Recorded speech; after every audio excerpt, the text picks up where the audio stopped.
नमस्कार, मैं प्राध्यापक डॉक्टर विजय कुमार कुलकर्णी आज आपके सामने हिंदी साहित्य में प्रख्यात मुंशी प्रेमचंद, इनकी कहानी ठाकुर का कुआं, इस पर चर्चा करने के लिए प्रस्तुत है। मुंशी प्रेमचंद जी का जन्म 31 जुलाई 1880 में बनारस से 6 मील दूर लम्ही नामक गांव में हुआ।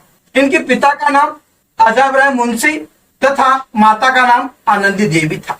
इन्होंने हिंदी साहित्य को एक अमोल देन दी है, जिसमें बहुत सारी उपन्यासों की रचना की है और इसीलिए उन्हें उपन्यास सम्राट भी कहा जाता है। जिन उपन्यासों में गोदान है, गबन है, सेवा सदन है, रंगभूमि है, कर्मभूमि है तथा अपूर्ण उपन्यास मंगलसूत्र भी है। उपन्यासों के साथ साथ इनकी कहानियां भी चर्चित है, जिन कहानियों में ईदगाह है, सदगति है, कफन है आदि कहानियां हैं। आज जिस कहानी के ऊपर हम चर्चा कर रहे हैं उस कहानी का नाम है ठाकुर का कुआं। अब इस कहानी का विषय आपके सामने प्रस्तुत कर रहा हूं। कहानी है छुआछूत तथा स्त्रियों की समस्या को लेकर। पुरातन काल से हम देखते आए हैं समाज में छुआछूत अछूत यह समस्या प्रगल्भ होती जा रही थी और आज भी कहीं ना कहीं हमें दिखाई देती है। और उसी विषय को लेकर समाज में जो दलित है उन पर प्रेमचंद के समय से, तत्कालीन समय से अन्य अत्याचार होता हुआ हमारे सामने दिखाई देता है। उन्हें मनुष्य होकर भी मनुष्य की तरह व्यवहार उनके साथ नहीं किया जाता। मनुष्य होकर जानवरों की तरह उनके साथ व्यवहार हुआ है, जबकि वह भी एक मनुष्य है, लेकिन उनके अधिकार छीने गए। यहाँ तक कि उन्हें पानी भरने का अधिकार नहीं है, उन्हें मंदिरों में प्रवेश नहीं है, उन्हें कोई नई बात करनी है, अपने जीवन के कोई अधिकार उनके पास नहीं है। और ये सिर्फ समाज में स्थित वर्ण व्यवस्था के कारण हुआ है, क्योंकि वर्ण व्यवस्था में उसमें ब्राह्मण, क्षत्रिय, वैश्य और शूद्र, और उसमें से इन 3 वर्गों की सेवा करने के लिए दलितों का जन्म हुआ है, ऐसा माना गया। और इस बात को लेकर हमेशा समाज में दलितों को अछूत समझकर अपमानित दृष्टि से देखा गया। इस विषय को लेकर मुझे एक कविता भी याद आ रही है कि समाज में दलितों की स्थिति कैसी है। कविता इस तरह से है। हिकारत से पूछा उसने मेरा नाम, मेरी जाति, गड़ गया ना मैं जमीन में अपराध भाव से। एक दिन साहस करके मैंने भी पूछा क्या है तुम्हारा नाम, क्या है तुम्हारी जाति, तो बड़े गर्व से उसने कहा मैं जन्मा हूं ब्रह्मा के मुख से। कभी कहता है ताज्जुब है, मनुष्य का तो जन्म होता है माँ के गर्भ से, फिर आप कैसे जन्मे ब्रह्मा के मुख से। और इस तरह से वहां पर दलितों की संवेदना, दलितों के प्रति समाज का देखने का नजरिया इस कविता के माध्यम से प्रस्तुत हुआ है। यही नहीं, कई कईयों ने भी ये कहा था ढोल, पशु, शूद्र, नारी सब ताड़न के अधिकारी। यानी वहां पर भी उनकी मानसिकता क्या दिखाई देती है, वहां पर दलितों को और स्त्रियों को अपमानित करना। और ये आज से नहीं, सदियों से चलता आ रहा है। और ऐसे ही विषयों को लेकर हमारे सामने प्रेमचंद जी ने जो कहानी लिखी है, उस कहानी की विषय वस्तु के माध्यम से हमें पता चलता है कि दलितों के मन में, जीवन में कितनी यातना है, कितनी वेदना है, कितना कुछ सहा है। और वह दिखाने के लिए प्रेमचंद जी ने कहानी के माध्यम से 2 पात्र हमारे सामने निर्मित किए हैं।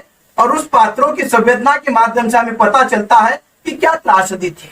जैसे हम देखते हैं कहानी के आरंभ में जोखू नाम का पात्र है, जो प्यासा है, उसे प्यास लगी है, घर में बीमार है और वह अपने पत्नी से पीने के लिए पानी मांगता है। पत्नी अपने पति को प्यास लगी है, इसलिए वह घड़े से पानी लेकर जोखू के पास आ जाती है, उसे देना चाहती है। उस पत्नी का नाम है गंगी। जैसे ही जोखू हाथ में लोटा ले लेता है, देख लेता है उस लोटे में जो पानी है, उस पानी की बदबू आ रही है, पानी पीने लायक नहीं है। जोखू कहता है एक ऐसा पानी दिया तुमने, बदबू आ रही है।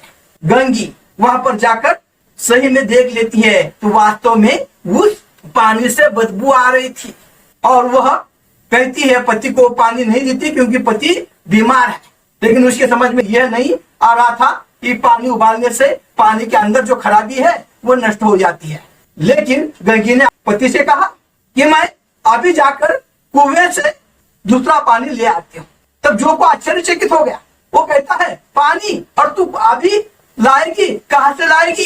क्योंकि उस गांव में जो ठाकुर का कुआं है वह कुआं सिर्फ वहां पर सवर्ण लोग ही पानी भरते हैं, और जिस कुएं से यह गंगी पानी ला रही थी उस कुएं में शायद जानवर मर पड़ा है और उसके कारण उस पानी की बदबू आ रही है। लेकिन अब ठाकुर का कुआं है, दूसरा साहू का कुआं है, जो साहू का कुआं वहां से बहुत दूरी पर है, वहां जाने में देर हो सकती है, और इसलिए जोखू उसे मना करता है वहां पर मत जाओ, वो लोग पानी भरने नहीं देंगे। तुम्हें पता नहीं है वहां पर अछूतों को पानी भरने का अधिकार नहीं है। ठाकुर के कुएं पर वहां पर लाठियों से डंडों से तुम्हें मारा जाएगा, पीटा जाएगा। फिर भी गंगी वहां पर पति की प्यास बुझाने के लिए हाथ में घड़ा लेकर ठाकुर के कुएं के पास जा रही है। ठाकुर के कुएं के पास जा रही है। जाने के बाद रात का समय है। वैसे तो गंगी शाम को ही घर में पानी भरकर रखती थी, लेकिन अब पानी में बदबू आ रही है, पति को प्यास लगी है और इसके कारण अब उसे दूसरा कोई चारा नहीं है और पति के लिए वहां पर पानी लाना है, और वह निकली है। ठाकुर के कुएं के पास रात का समय है, रात के 9 बज गए हैं। वहां पर जाकर जंगल में छुप जाती है। ठाकुर के घर के सामने बहुत सारे लोग बैठे हैं बेफिक्रे, जो इधर उधर की चर्चा करते हैं, और वह चर्चा पहले जैसा तो मैदानी कोई खेल बचा नहीं है, और इसलिए इधर उधर की बातें करते बैठे हैं। और उसमें ठाकुर ने किस तरह से वहां पर पुलिस को रिश्वत देकर, कुछ पैसे देकर, कुछ घूस खिलाकर किस तरह से मुकदमा जीता, इसकी वाहवाह चल रही है। इस बात को लेकर वहां पर लोग चर्चा कर रहे हैं। यानी हमारे सामने क्या आ जाता है, कहने के लिए बड़ा व्यक्ति ठाकुर, लेकिन व्यवहार वहां पर रिश्वत देकर न्याय पाना, घूस देकर न्याय पाना, यह उसका व्यवहार। और गंगी छिप कर बैठी है, देख लेती है रात का समय है, दिया जल रहा है, कुपी जल रही है, वो राह देख रही है कब ठाकुर अंदर चले जाएंगे, लोग उठकर चले जाएंगे, एक गड़ावट पानी ले लूं। और उसी वक्त रात के समय में कुछ लोग उठकर चले गए हैं। अब ठाकुर भी अपना दरवाजा बंद करते हुए अंदर जा रहे हैं, और कुछ उसी समय कुछ स्त्रियां ठाकुर की घर की कुएं पर आ गई है, वो आपस में बातें कर रही है, और उस बातों से पता चलता है कि ठाकुर के घर में उस स्त्रियों के प्रति सम्मान नहीं है, स्त्रियों को कोई महत्व नहीं है, स्त्रियों को सिर्फ दासी समझा जाता है। ऐसी स्थिति उस ठाकुर के घर में भी है। वो देख रही है और खड़ी होकर सोचती है कि ठाकुर अपने आप को बड़े समझते हैं, गांव के लोग अपने आप को सवर्ण समझते हैं, लेकिन उनका व्यवहार कैसा है उसे याद आता है। ये अपने आप को श्रेष्ठ क्यों समझते हैं? इनका तो व्यवहार मानवता का नहीं है, क्योंकि कुछ घटनाएं उसे याद आ जाती है। उन घटनाओं में हम देखते हैं ठाकुर के घर में हमेशा जुआ चलता है, या कई बार वहां पर जो बकरियां चलाने वाला है उसकी बकरी उठाकर खाई जाती है, या कोई व्यक्ति जिसका नाम महंगू है उसने बेगार न देने के कारण उसे पीटा जाता है। और जब कभी गंगी गांव में चली जाती है कि इस कारणवश ये सवर्ण कहने वाले उनके दृष्टि में वासना होती है और रंगीली नजरों से उस स्त्री की तरफ देखते हैं, तो गंगी कहते हैं कि इस बात से बड़े अपने आप को श्रेष्ठ समझते हैं, क्या गले में तागा है इसलिए श्रेष्ठ है? यह इस तरह से प्रेमचंद जी ने व्यवहार दिखाया है जो अपने आप को श्रेष्ठ समझते हैं ऐसे लोगों का। क्योंकि मनुष्य कर्म के आधार पर श्रेष्ठ बनता है, जाति के आधार पर नहीं, विचारों के अधिकार पर, व्यवहार के आधार पर वो श्रेष्ठ होता है। लेकिन वहां पर तत्काल स्थिति में जाति के आधार पर श्रेष्ठ समझा जाता था, लेकिन उन लोगों की जो अपने आप को श्रेष्ठ मानते हैं वह उनका व्यवहार मानवता का नहीं था, फिर भी वह सवर्ण थे, श्रेष्ठ थे। लेकिन गंगी जो श्रमिक है, मेहनत करती है, अपने पति की सेवा करती है, अपना जीवन अपने बलबूते जीती है, दूसरों का शोषण नहीं करती, उसके बावजूद गंगी और जो कुछ ऐसे न जाने कितने दलित वहां पर सिर्फ जाति के कारण समाज से तिरस्कृत है। और गंगी वहां पर खड़ी है, सब लोग इधर उधर चले गए हैं, वह पानी का घड़ा ले लेती है, वह ठाकुर अंदर चले गए हैं, कुएं के पास चली जाती है, इधर उधर देख रही है, उसे इतनी खुशी हो रही है जैसे कोई राजकुमार वहां पर अमृत ला रहा है। इतनी खुशी उस गंगी की हो गई है और गंगी जाकर कुएं के पास खड़ी है, हाथ में घड़ा लिया है, रस्सी है, रस्सी घड़े को बांधकर कुएं में छोड़ दी है। और उसी समय ये काहे अंदर से ठाकुर की आवाज आ जाती है, कौन है, कौन है? कहने के बाद गंगी घबरा जाती है और घबरा कर वह कुएं में ही रस्सी और घड़ा छोड़ देती है और भागते हुए अपने घर में आ जाती है। भागते हुए अपने घर में आ जाने के बाद वहां पर उसका पति सामने है और पति वही बदबूदार पानी पी रहा है। यह दृश्य गंगी के सामने है। तो आज भी हम देखते हैं दलितों के ऊपर सिर्फ अस्पृश्य समझकर समाज द्वारा जो अन्य अत्याचार होता है, उनके साथ मानव होकर भी जानवरों जैसा व्यवहार किया जाता है। ये सिर्फ लोगों की मानसिकता है, घृणित मानसिकता है, क्योंकि वास्तव में जाति के आधार पर कोई श्रेष्ठ नहीं होता। व्यक्ति कर्म, व्यवहार, आचरण के आधार पर श्रेष्ठ होता है।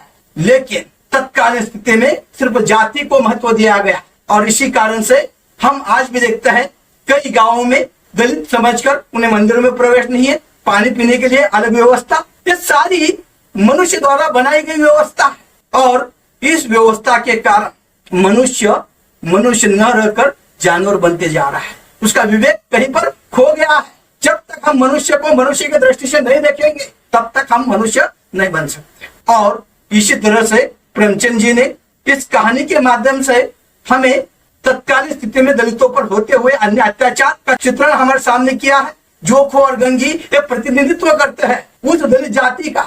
अच्छा, न जाने कितने दलित समाज में है जिन पर अन्य अत्याचार हर दिन होता रहता है। अगर ईश्वर ने जाति बनाई होती तो सूरज दलितों के लिए अलग प्रकाश दे देता, हवा सवर्णों के लिए अलग होती, पानी का रंग हर एक व्यक्ति के जाति के व्यक्ति के लिए अलग होता। लेकिन ऐसा कुछ नहीं है। लेकिन मनुष्य ने खुद के स्वार्थ के लिए ये सब कुछ बनाया है। तो वास्तविकता यहाँ पर हमें एक कहानी सोचने के लिए बाध्य करती है कि हम मनुष्य होकर मनुष्य के साथ किस तरह से व्यवहार करते हैं। और यही दलितों की पीड़ा इस कहानी के माध्यम से व्यक्त हुई है। जय हिंद।